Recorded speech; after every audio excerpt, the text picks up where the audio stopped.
dicho sea de paso, científicamente, académicamente, pero también desde un punto de vista de conciencia personal y colectiva, es un tema súper importante dado el impacto que tiene en la sociedad. Y entonces, ya para empezar un poco más con la presentación de hoy, lo primero que quiero decirles es que el plástico es un material genial, de verdad. O sea, todo el mundo dice maldito plástico, pero vean, imagínense ustedes un momento, cierren los ojos y piensen, si no tuviéramos plásticos en estos momentos, nuestra vida sería mucho menos confortable de lo que es, ¿verdad? No sé, piensen ustedes en cosas como no sé, las inyecciones o cosas de salud, cosas para preparar alimentos, cosas que tenemos en la casa, materiales, tecnologías. El plástico en realidad es un invento genial, ¿verdad? El problema es que estamos produciendo mucho, tenemos plástico en solo uso y que la mayoría es un contaminante casi que directo, ¿verdad? Tanto a los ecosistemas terrestres, acuáticos, inclusive en la atmósfera. Y entonces el tema es ese, o sea, es un invento genial y por eso hay diferentes institutos, han habido diferentes institutos de investigación que ya han modificado los plásticos y que nos hacen la vida más fácil y confortable. El tema, como les dije entonces, que en los últimos 50 años hemos incrementado la producción de plásticos y a como lo estamos usando, lo estamos botando, ¿verdad? Y entonces, ya ahora sí alcanzamos un nivel de contaminación sin precedentes. Hay algunos autores que dicen que en esta era vivimos en el plasticeno, es decir, ustedes saben que todas las eras geológicas, bueno, tienen algún nombre y entonces normalmente los geólogos van y ponen un pin, eh, que es un pin de oro que simboliza, digamos, esa época. Entonces mucha gente ha dicho que, bueno, hay que poner un pin en una montaña de basura de plástico y ya lo conoceríamos como el plasticeno. O es más, si en estos momentos viniera una nave extraterrestre y visitara el planeta Tierra y ven cuál es el material más común o qué es la cosa que más se encuentra, van a encontrar plástico, ¿verdad?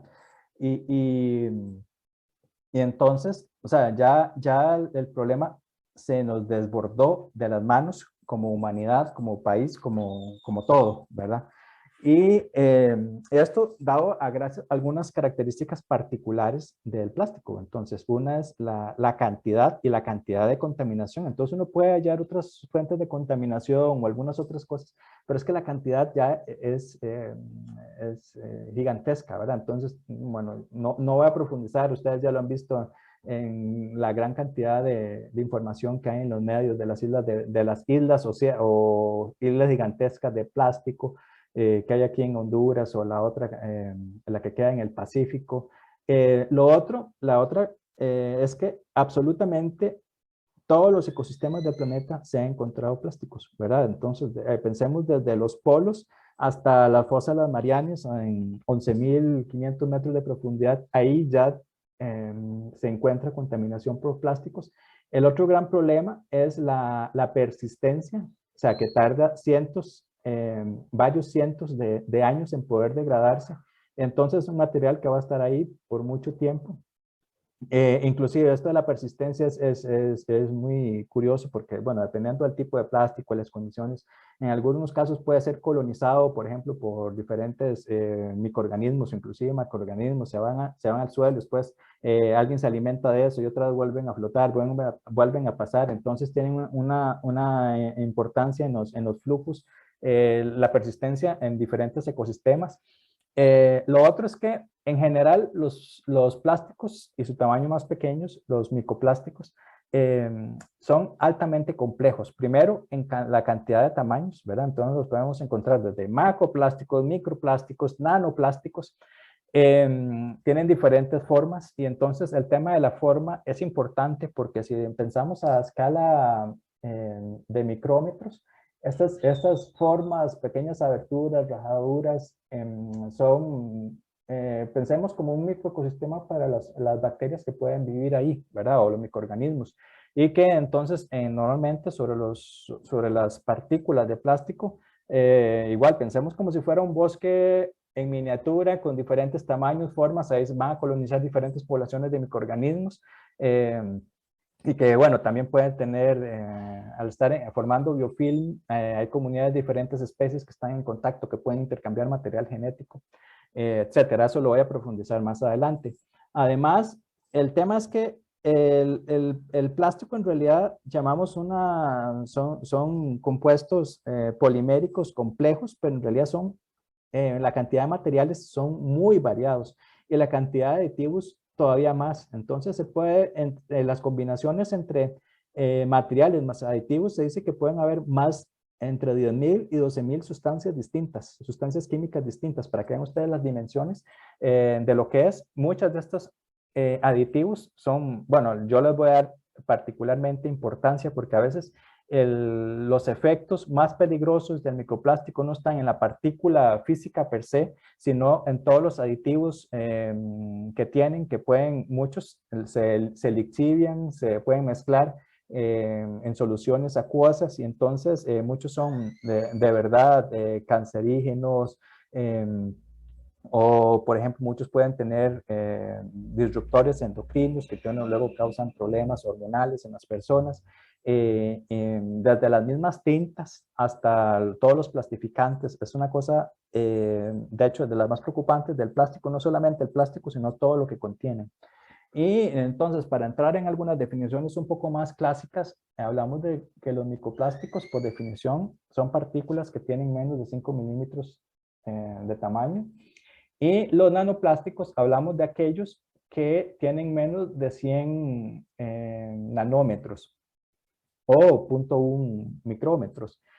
El tema es algo que se está hablando más recientemente en la literatura y sobre lo cual se sabe aún menos, es que los microplásticos, bueno, ya hay muchísima información, sin embargo, los nanoplásticos, y si empezamos a pensar como una partícula contaminante a nanoescala, todas las fuerzas físicas de interacción a esa escala es otro mundo, ¿verdad? Entonces, cómo estos sí pueden tener mayor penetración en tejidos, acumulación, bioacumulación, no sé, pensemos en lo que se pueda respirar, entonces en diferentes partes del pulmón, y entonces hay mucha gente que dice que los efectos, por ejemplo, la salud ecosistémica de animales, de la vida silvestre, o nosotros mismos, todavía se desconocen aún más.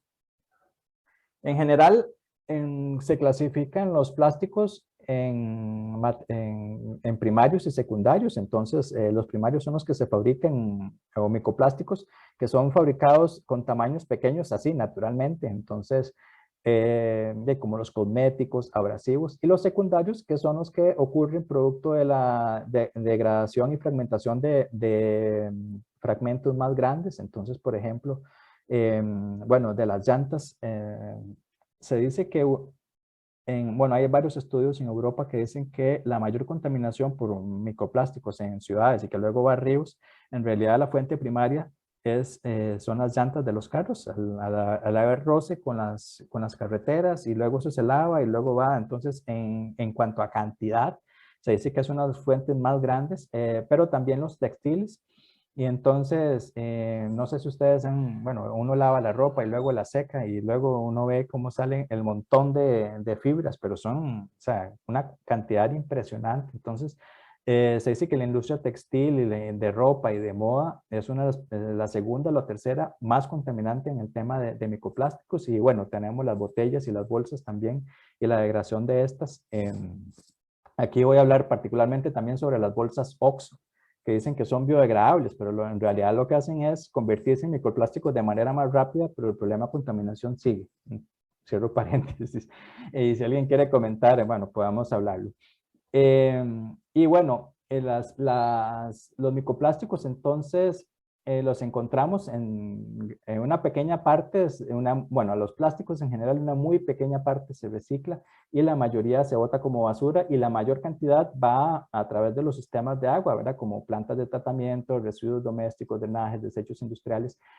Una cosa importante, que cuando hablamos en temas de plantas de tratamiento, las plantas de tratamiento solo fueron diseños, o sea, tenemos un diseño más o menos de hace 100 años y todavía seguimos usando básicamente lo mismo y las plantas de tratamiento fueron hechas para nada más quitar un poquito la materia orgánica, ¿verdad? Pero aparte de ahí, todas las bacterias, todos los contaminantes que se diluyen en el agua o inclusive los microplásticos siguen, ¿verdad? Entonces, bueno, bueno, y la otra es que ni siquiera tenemos plantas de tratamiento para todo.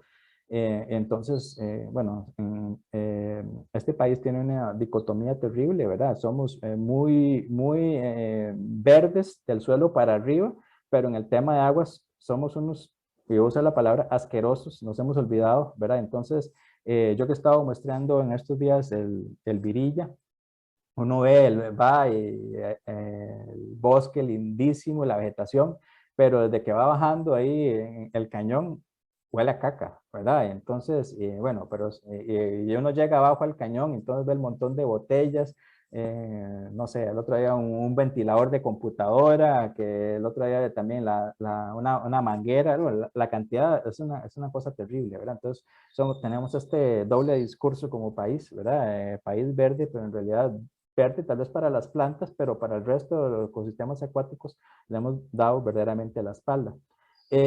Y bueno, además, otras fuentes de contaminación, la escorrentía agrícola, la agricultura es otra fuente de contaminación importante en este país que ni siquiera nadie ni siquiera piensa en eso, pero no sé si ustedes han visto la gran cantidad de plásticos que se usa para cubrir la tierra o para diferentes tratamientos y mucha de eso, o no sé, el mismo, las bolsas de banano, etcétera, y mucho de eso por escorrentía termina también en los sistemas acuáticos.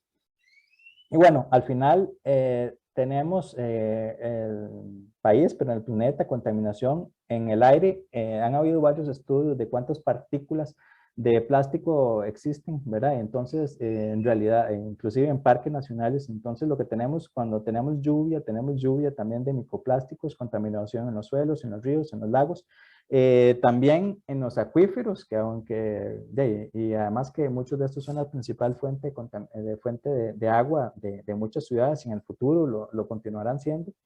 Y al final, también como destino final, teníamos un océano lleno de plástico.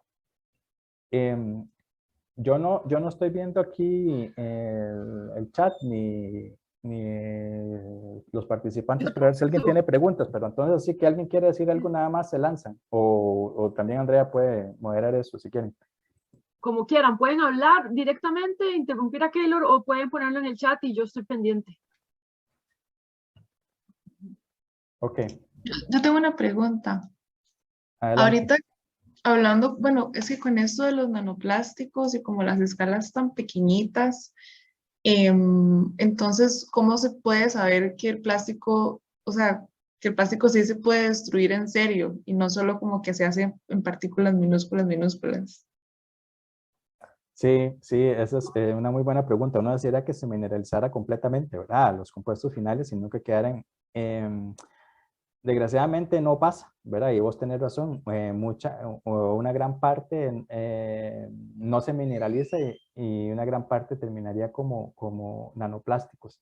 Y ese es un problema que, de verdad, tal vez en este momento la gente le está prestando atención al tema de los microplásticos, pero los nanoplásticos sí es todavía más grave. Y no hay alternativas todavía, ¿verdad? Bueno, algunas pocas, pero cómo llegar hasta la mineralización completa, ¿verdad? Volver a las formas más básicas de algunos de los compuestos, ¿verdad? Ese sí es un poco el temor y el pavor y la siguiente etapa de preocupación cuando hablemos de microplásticos.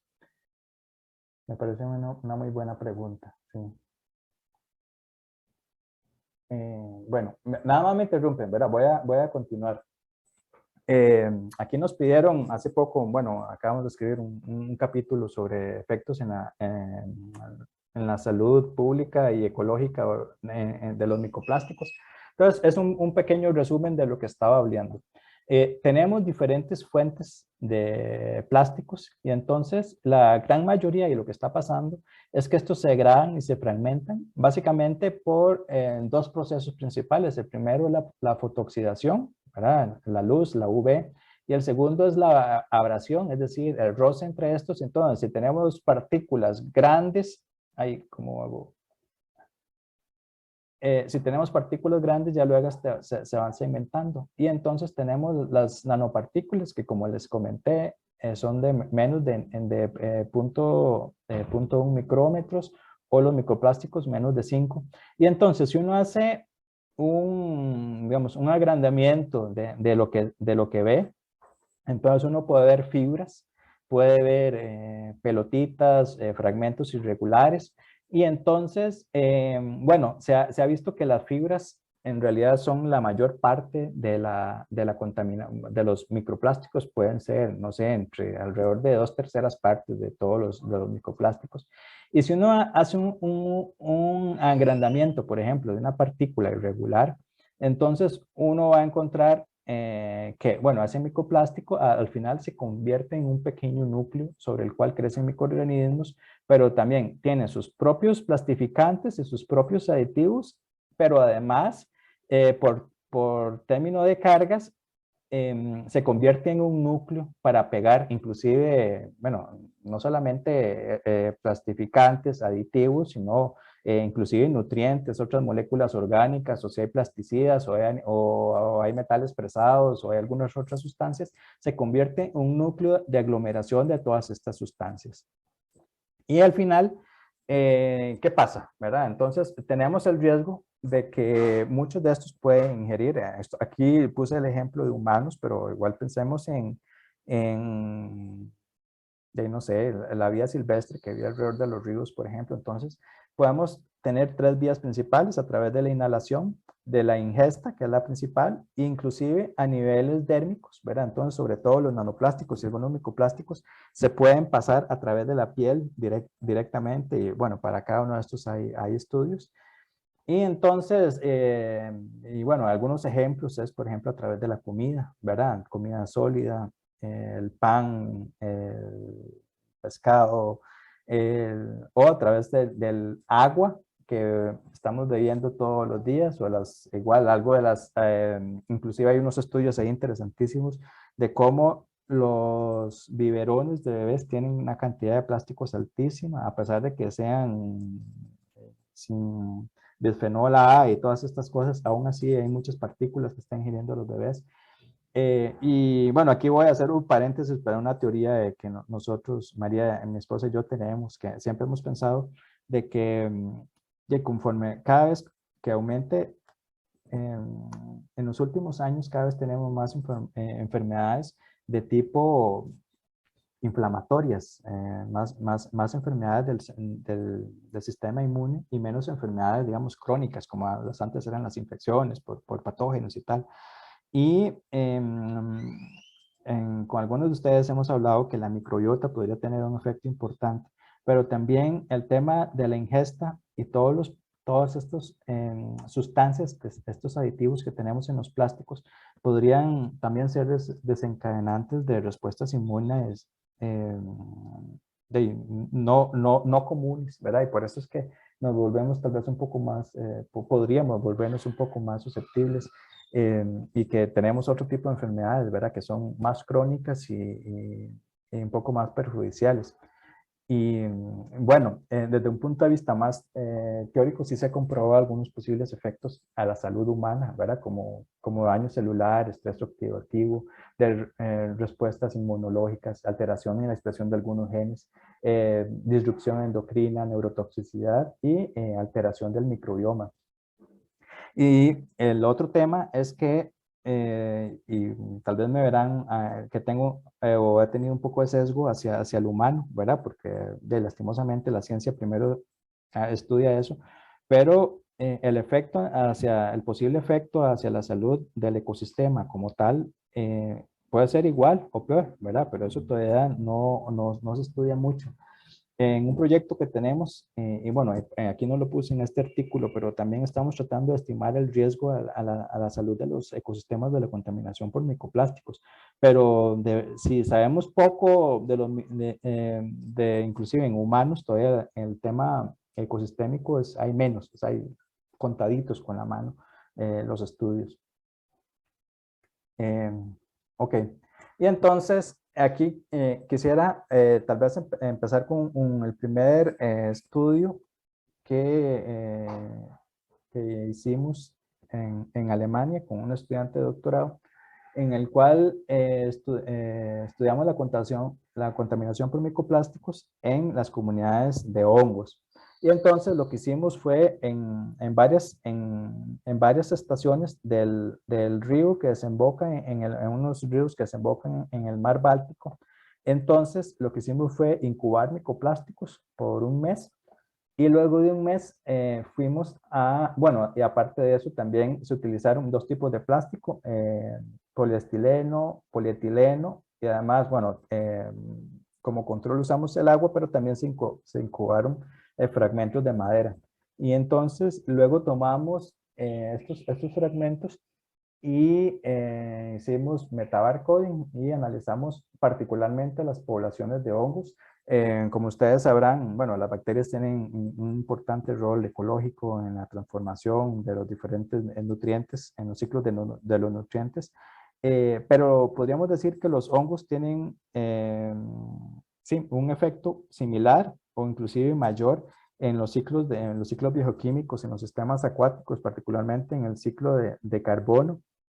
Y bueno, el tema es que incubamos y luego analizamos las poblaciones de hongos, y aquí no quiero que entren en detalle de esto, de la imagen de arriba, de la derecha o la izquierda inferior, la imagen inferior a la derecha, pero lo que quiero decirles es que al final de cuentas encontramos que las poblaciones de hongo, primero, que los plásticos son colonizados por poblaciones de hongos.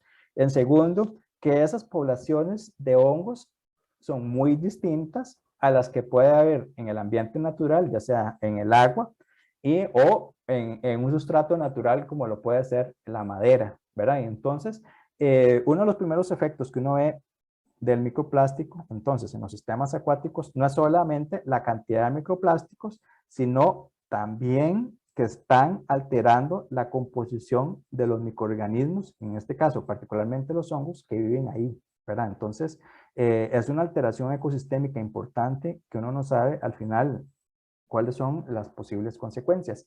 Y bueno, ese fue un primer estudio que publicamos en el 2017. Y luego, tal vez aquí voy a centrarme un poquito con más detalle en este otro trabajo, en el cual este es uno de los trabajos de la tesis de doctorado de María, y en el cual lo desarrollamos en un lago, es uno de los lagos en teoría más limpios de Europa, y lo que hicimos fue incubar igual microplásticos, pero luego hicimos algunos análisis para ver análisis de conjugación, es decir, tratamos, voy a explicarme de nuevo. Lo primero que hicimos fue incubar plásticos en el lago, y sobre este va a crecer una población de microorganismos en forma de biofilm, como acabo de contarlo en el caso de los hongos. Y luego, nosotros lo que estudiamos, luego hicimos análisis de cómo se pueden transferir genes cuando están viviendo en un biofilm sobre un microplástico. Entonces, bueno, ahí teníamos una bacteria que tenía una resistencia a un antibiótico que es trimethoprim, y que además se puede detectar por diferencias hay una población de color roja, otras poblaciones de color verde. Y entonces uno, extrae los biofilm, hace experimentos de la tasa de conjugación, es decir, de cuántas bacterias o cuántos eventos se está pasando esta resistencia a antibióticos.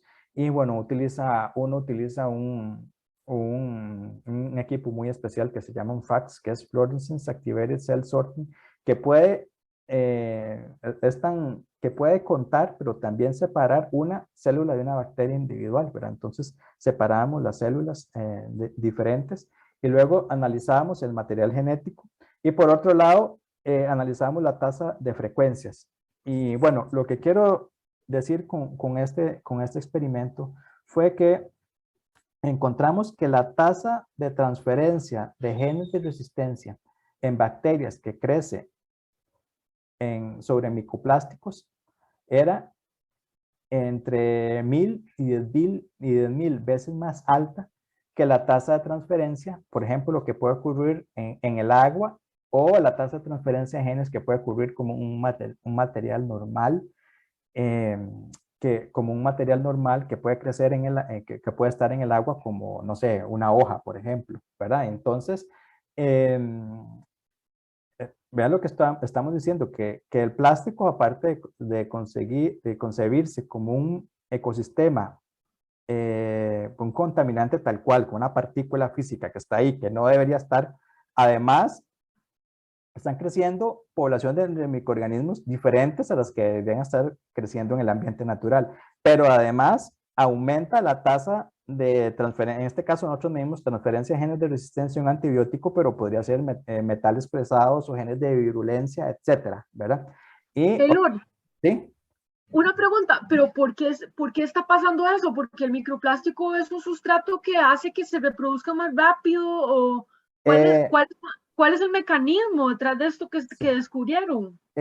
Bueno, el tema es que primero es una partícula sólida, entonces normalmente, curiosamente, no sé, un 90% de las bacterias tienden a formar biofilm, necesitan superficies sólidas para crecer.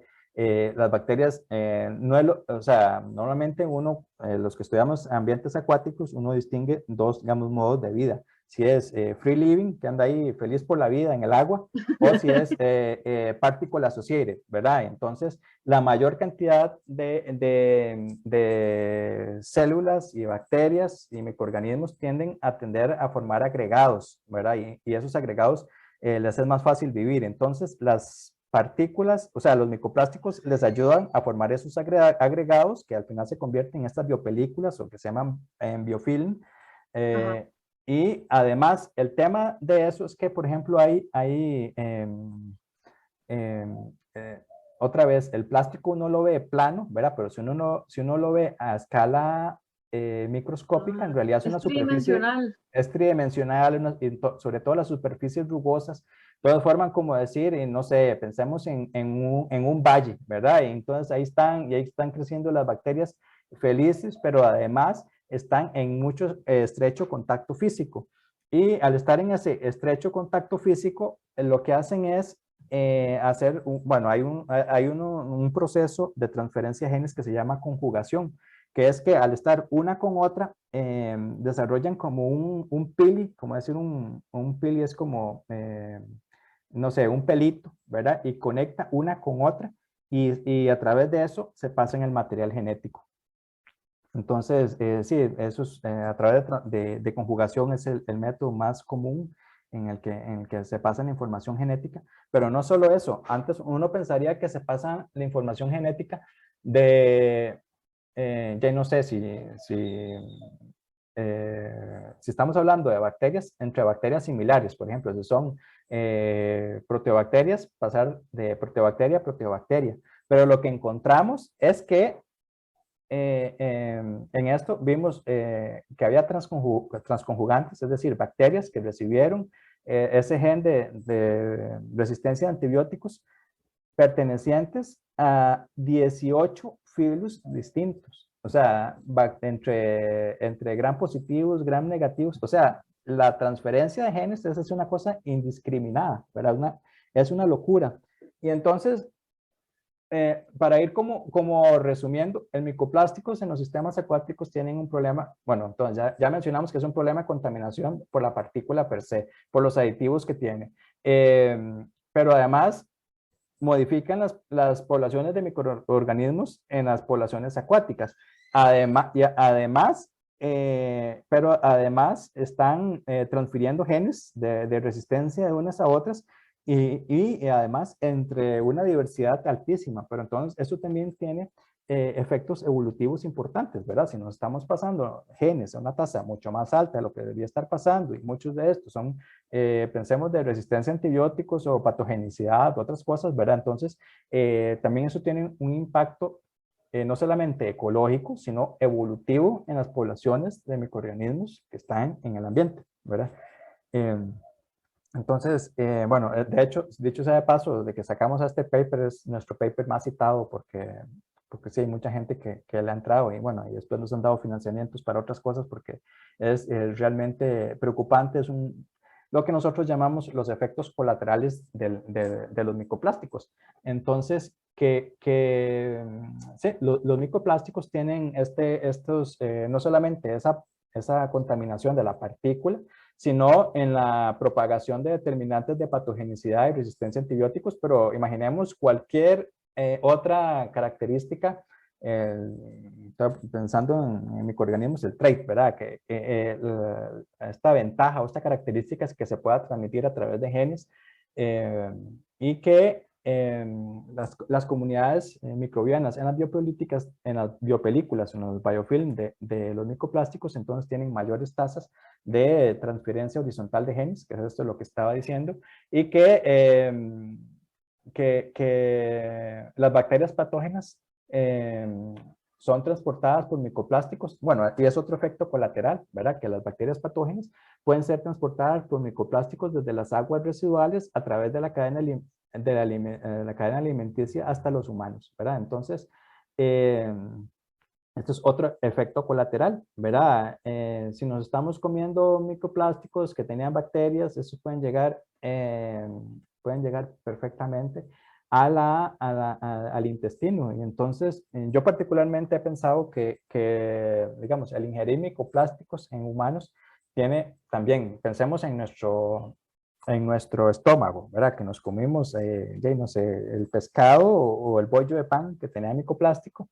Y entonces, ahí está el efecto que tiene otra vez en nuestro tracto digestivo, el microplástico en sí, el efecto que tienen las partículas asociadas a esos microplásticos sobre mi tracto digestivo. Pero también pensemos en el efecto que pueden tener los microorganismos que se asocian a esos microplásticos y cómo altera la microbiota natural que deberíamos tener en nuestro propio intestino, ¿verdad? Entonces, por eso también, bueno, nosotros llevamos esto, los efectos colaterales de los microplásticos. Y otra vez, nosotros lo mencionamos en temas de humanos, pero pensémoslo en cualquier otro organismo de la vida, bueno, que está relacionado con la vida acuática y, bueno, en la transición acuática terrestre. No sé si alguien más tiene una pregunta. Yo tengo una pregunta, pero no, o sea, no sé qué tanto sentido tiene. Pero digamos, pensando en esto como de los efectos, lo que estoy viendo como que el problema más grande es como las comunidades que se forman alrededor del núcleo del microplástico. Eso es como lo que causa como las mayores problemáticas, es así. Sí, bueno, Y es una de tantas. una de tantas, exacto. Porque es que lo que estaba pensando era como que si ya algo tal vez un poco utópico, pero si se lograra como crear algún polímero que donde las partículas de microplásticos se evitara que crecieran estas bacterias, digamos, alrededor, eso podría ayudar en algo a la problemática o pues como tapar el sol con un dedo. Yo pienso que es tapar el sol como un dedo porque, bueno, hay muchos polímeros que es un tema juegan con cargas exteriores, ¿verdad? Y al final, unos u otros. Pero al final, pienso que, no sé, al final es una superficie y las adhesinas y de alguna manera los microorganismos o macroorganismos que se asocian.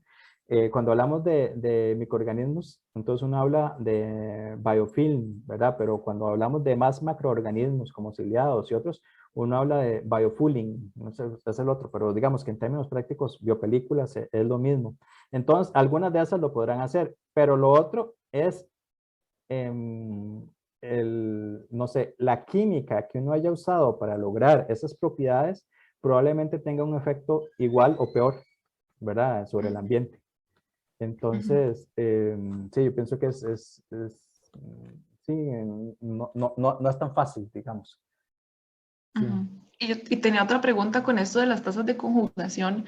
¿esas tasas tan altas se ven en comunidades de bacterias que estén en partículas de las mismas escalas, pero de otros materiales? ¿O No, no? no, no, no. Nosotros las medimos, por ejemplo, en hojas o madera y se ve alguna tasa aumentada respecto al free living, pero no tan alta. Entonces, no sé, uno, digamos, si en free living es, voy a poner 0 y no sé, pensemos en madera o en una hoja, podría hablar de, no sé, en decenas, ¿verdad? Y cuando es microplástico estamos hablando de los 10.000 o así, ¿verdad? Entonces, en otras superficies naturales sí se da, pero no tan exagerado. Ok, gracias. Yo Ok. tenía una pregunta, que, pareciera entonces que la única solución es no producir plásticos, porque no hay, filtrar nanopartículas no se puede, o sea, se filtrarían otras cosas que también son buenas y necesarias. Y O, eso eso es todo un dilema, ¿verdad? Porque si en estos momentos nos cortáramos la producción de plásticos, o sea, nuestra vida moderna y nuestro confort se modificaría drásticamente, ¿verdad? Eh, yo pienso que el tema aquí es cómo, y la solución es, bueno, no vamos a poder dejar de producir microplásticos. Sí tenemos que reducir drásticamente porque ya nos pasamos, ¿verdad? Pero entonces, ¿cómo pensar en una economía un poco más circular, ¿verdad? Es decir, que pensemos en cómo se va a disponer el producto final antes de inclusive siquiera producirlo, ¿verdad? Y sí. entonces, sí, primero, bueno, podemos evitar producirlo o si podemos utilizar otro material y si tuviéramos que producir ese material, ¿cómo podemos mantenerlo en el ambiente el mayor tiempo posible antes de que, perdón, mantenerlo, no sé, su vida útil antes de que se pueda desechar, ¿verdad? Entonces, yo pienso que sí, no podemos cortar del todo, sino pensar un poco más inteligente y en cómo usarlo un poco más sí, en una economía circular, ¿verdad? Que la menor cantidad haya la mayor cantidad de residuos posibles, ¿verdad? Durante todo el proceso. Y si hay algunos residuos posibles, cómo esos se podrían reutilizar, reincorporar, ¿verdad? Entonces que la carga al final sobre el ambiente sea lo mínimo posible. Hay mucha gente que está hablando de esto, pero creo que esto ya está, bueno, a nivel internacional, aquí el país también lo he mencionado, se ha hablado un poco, pero no, estamos lejos, lastimosamente. Sí. Gracias. Ok. Y bueno, aquí quisiera mencionarles sobre un estudio que se hizo particularmente en Costa Rica y bueno, con un grupo de estudiantes con una iniciativa excepcional. Y bueno, entre esos está Johan, que está con nosotros aquí. Bueno, pero también está Luis Bermúdez, Marco, Crista y Gabriel. Ellos eran un grupo ahí de estudiantes muy activos. Johan, esto lo hicieron ustedes empezó en zoología, ¿verdad? En curso de zoología. Sí, en Zoología 2, sí. Ahí un día ellos, estos, más que todo mérito de ellos, llegaron ahí con la iniciativa que tenían que querían hacer un estudio, ¿verdad? O algo relacionado con microplásticos. Entonces plantearon estudiar la presencia de microplásticos en sardinas bueno, el complejo de especies de Opistonema. Y esto porque, bueno, es una especie bien seleccionada, ¿verdad? Porque se estimaba de que podían ingerir microplásticos, pero además por su mecanismo de alimentación podrían ingerirlos de manera voluntaria, ¿verdad? A través digamos, pueden confundir el microplástico con el fitoplancton que está en las aguas, pero por otro lado involuntariamente a través de las branquiospinas, eh, sea por movimientos respiratorios o ventilatorios. Entonces puede ser un buen modelo para poder estudiar la contaminación por microplásticos. Entonces, bueno, esto fue, vean, un proyecto de zoología, o sea, ellos estaban, no sé, en segundo año, ¿verdad? De la carrera, y yo lo que decía nada más darle pelota, pero entonces se consiguieron algunos plásticos perdón, algunas sardinas con pescadores, y luego, bueno, se hicieron las mediciones de las características físicas. Entonces, bueno, aquí está aquí vemos al famoso Johan, se extrajeron y luego luego se hace una digestión con KOH y luego se filtran y luego se contaban los filtros y bueno, se disectaron, se digirieron, se filtraron, se hace un conteo y luego la separación de los microplásticos. Y bueno, en este estudio que constaba de 30 individuos, 5 hembras y 5 machos, tristemente se encontró que el 100% de los individuos contenían microplásticos. En total se encontraron más o menos más de 1100 piezas y casi 2/3 partes eran fibras y en promedio había 36 piezas por pez. Aquí hacemos una separación de machos y hembras, aunque el N es muy diferente en lo que tuvimos, ¿verdad? Hay levemente, tal vez un poquito de microplásticos más en hembras que en machos, pero esto no es estadísticamente significativo y es una cosa que uno tendría que estudiar con más detalle. Y bueno, en promedio se encontraron entre 25 a 30 fibras y la mayoría de partículas y fibras analizadas luego eran polipropileno. Entonces aquí vemos algunos análisis de algunas de las piezas, son más incrustaciones. Y por otro lado, vean ustedes estas piezas, ¿verdad? Que uno podría, bueno, asociar a diferentes cosas, pero algunas de estas también podrían estar asociadas a las artes de pesca, ¿verdad? Contaminación y bueno, aquí en el sitio, en el Pacífico Central, ¿verdad? Y entonces este fue uno de los primeros estudios que se hizo en el país en cuanto a la detección de microplásticos en sardinas. Y bueno, ustedes saben que las sardinas también pueden ser ingeridas por otros peces más grandes, ¿verdad? O inclusive por aves. Entonces, ya es una escala intermedia de cómo se puede transferir esto a través de las cadenas tróficas en el ecosistema.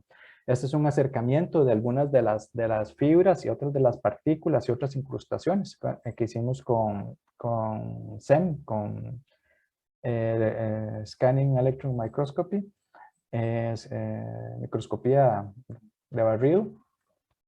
Y algo importante también que aprendimos de este estudio es que, bueno, cuando se está trabajando, algunas de las partículas, principalmente, y no las fibras, a veces se pueden confundir. Uno dice es una partícula de plástico, pero cuando uno hace el análisis elemental resulta que no, son más cuestiones compuestas de minerales, pero la mayoría de fibras sí, ¿verdad? Entonces recordemos fuentes de fibras. Bueno, hay muchas, ¿verdad? Pero los textiles es una importante y la otra puede ser artes de pesca. Y bueno, normalmente se utilizan diferentes tecnologías como el FTIR es Fourier Transform Infrared, ¿verdad? Bueno, hay otras tecnologías que permiten ver algunos patrones con los que uno puede decir cuál es el tipo de plástico. Y bueno, en ese momento, bueno, nosotros lo publicamos, este salió en el 2020, el año pasado. A ese momento, de otros estudios comparamos, ¿verdad? Entonces, aquí con otros lugares, y solo aquí se ha encontrado 100% en todos los individuos analizados. En otros países que se han estudiado, el 80, 70, Panamá, Colombia, Perú, no se han encontrado. Sin embargo, bueno, ya hay otros estudios recientes y hay otra gente que ya está planteando utilizar las sardinas para monitorear y utilizarla, por ejemplo, en todo el Pacífico de América Latina.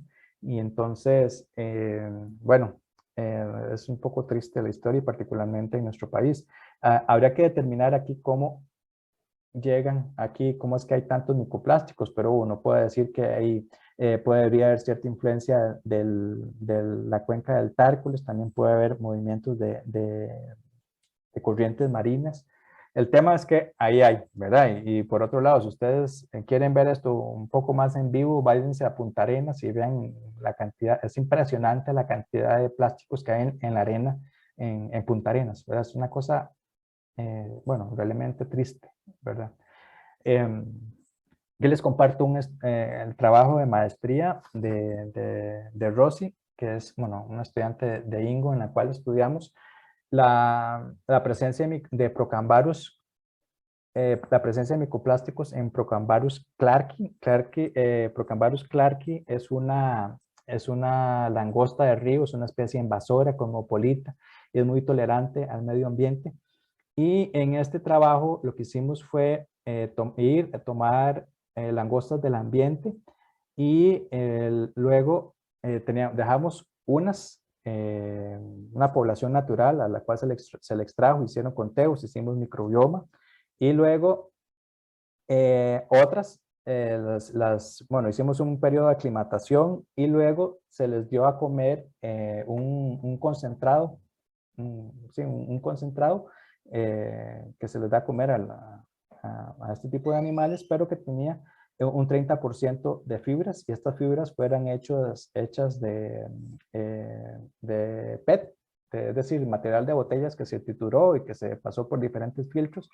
Y luego lo que quisimos ver fue qué diferencias había en la microbiota del intestino de estos organismos. Entonces, bueno, aquí a grandes rasgos vemos que hay algunas diferencias en el comportamiento del control ambiental, sin microplásticos, con microplásticos, y que las poblaciones más o menos se diferenciaban, excepto un pequeño traslape aquí en las poblaciones.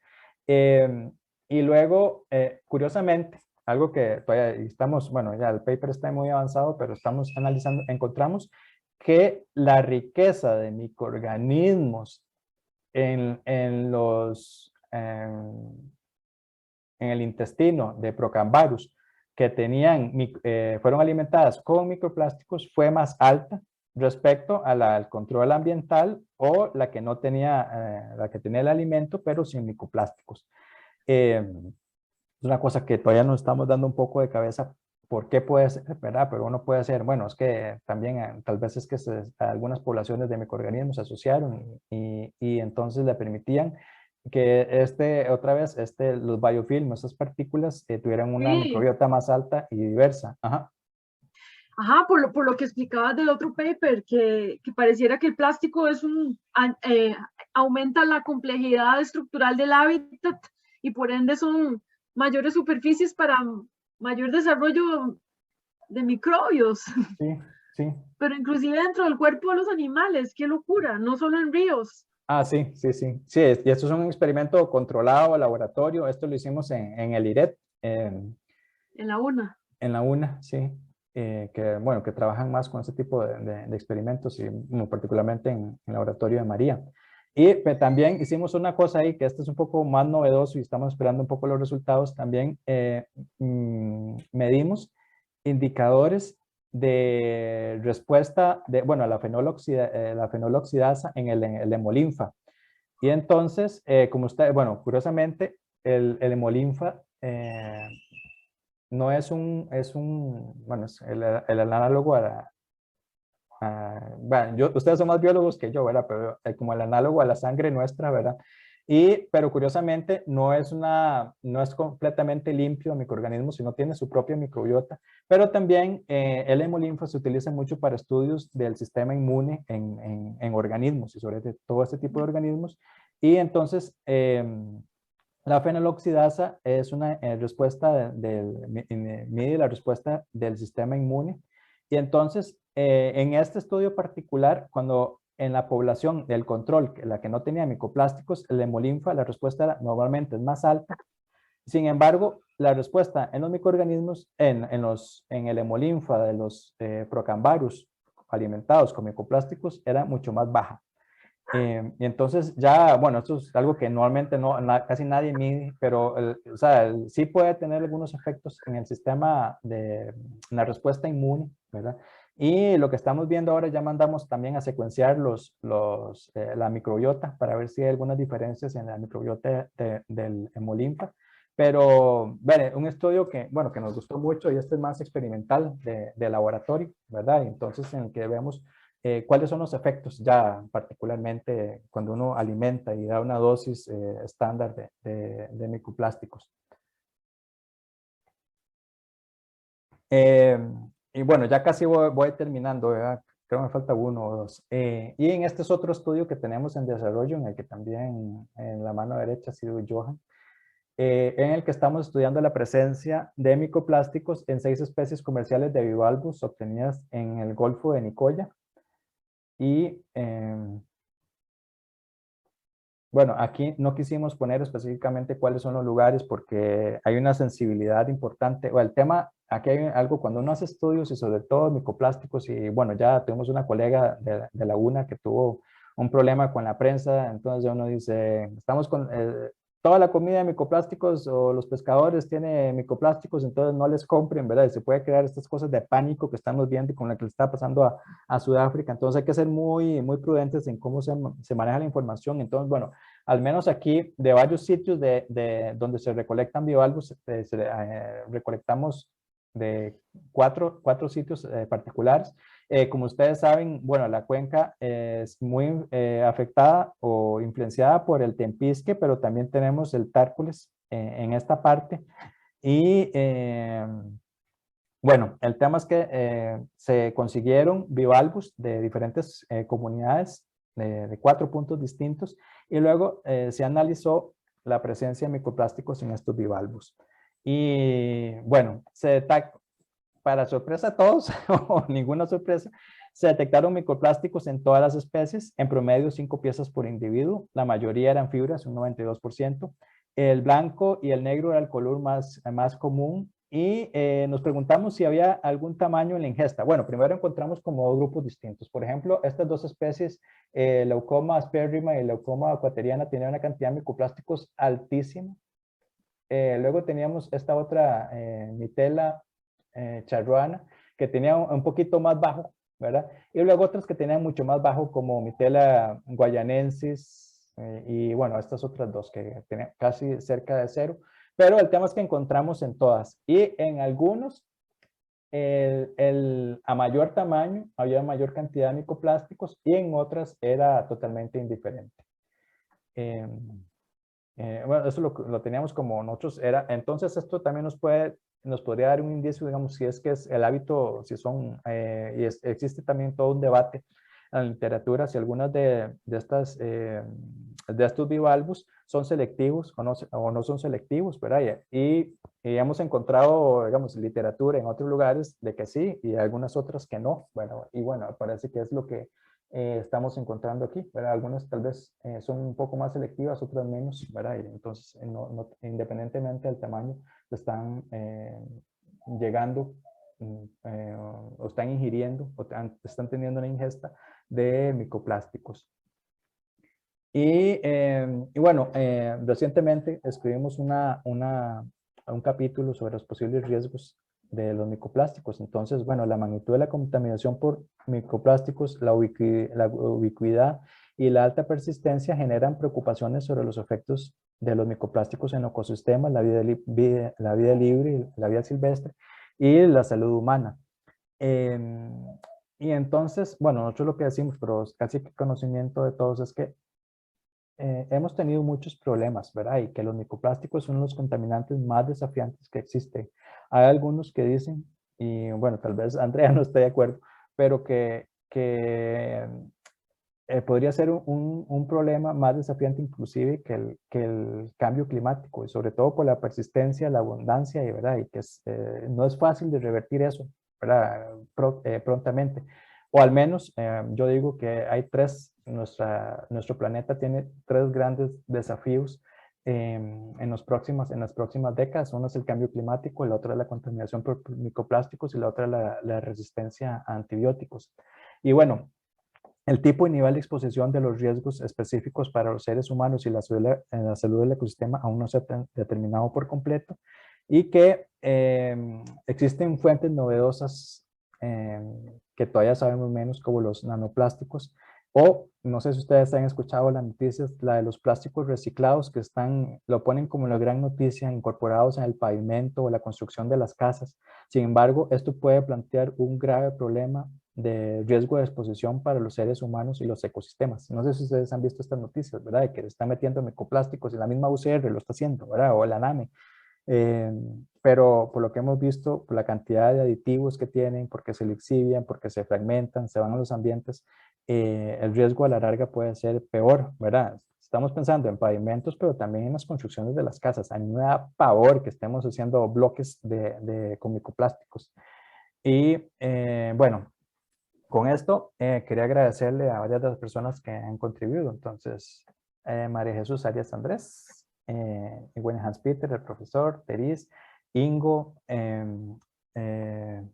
tenemos a Rosy, a Fresia, y luego a Gabriel, a Marco, a Krista, a Luis y a Johan.